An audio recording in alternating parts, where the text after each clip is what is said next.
Is your 2010 Dodge Journey's alarm randomly activating? The most common culprits are faulty door hood switches, FOBIK key fob issues, or a glitching body control module. Start by inspecting the door and hood switches for corrosion or damage. These switches detect when doors or hood are opened. A simple test is to manually depress each switch. If the alarm stops, that switch is likely the problem.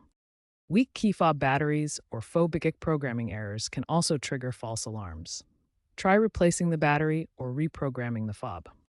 As a temporary fix, try disconnecting the vehicle's battery for 10 to 15 minutes to reset the BCM's memory.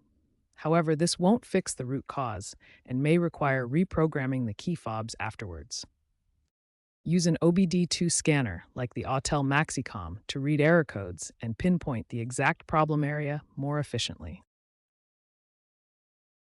For faulty door or hood switches, you can often replace them yourself with aftermarket parts costing around $10 to $30.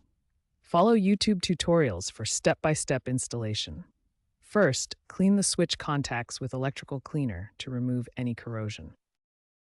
If the issue is related to the FOBIK key fob immobilizer system, try reprogramming the key fobs using a dealership diagnostic tool or a professional locksmith. This can resolve programming errors or signal interference. If the alarm continues after trying these fixes, the body control module or BCM may be failing. This requires professional diagnosis and repair. BCM replacement can cost $500 or more. Consult a certified mechanic if you're not comfortable with electrical work. While battery reset can provide temporary relief, experts recommend addressing the underlying sensor or module issues. Mechanics agree that 80% of Dodge Journey alarm problems are sensor-related, so always start with checking and replacing switches before assuming the BCM needs replacement.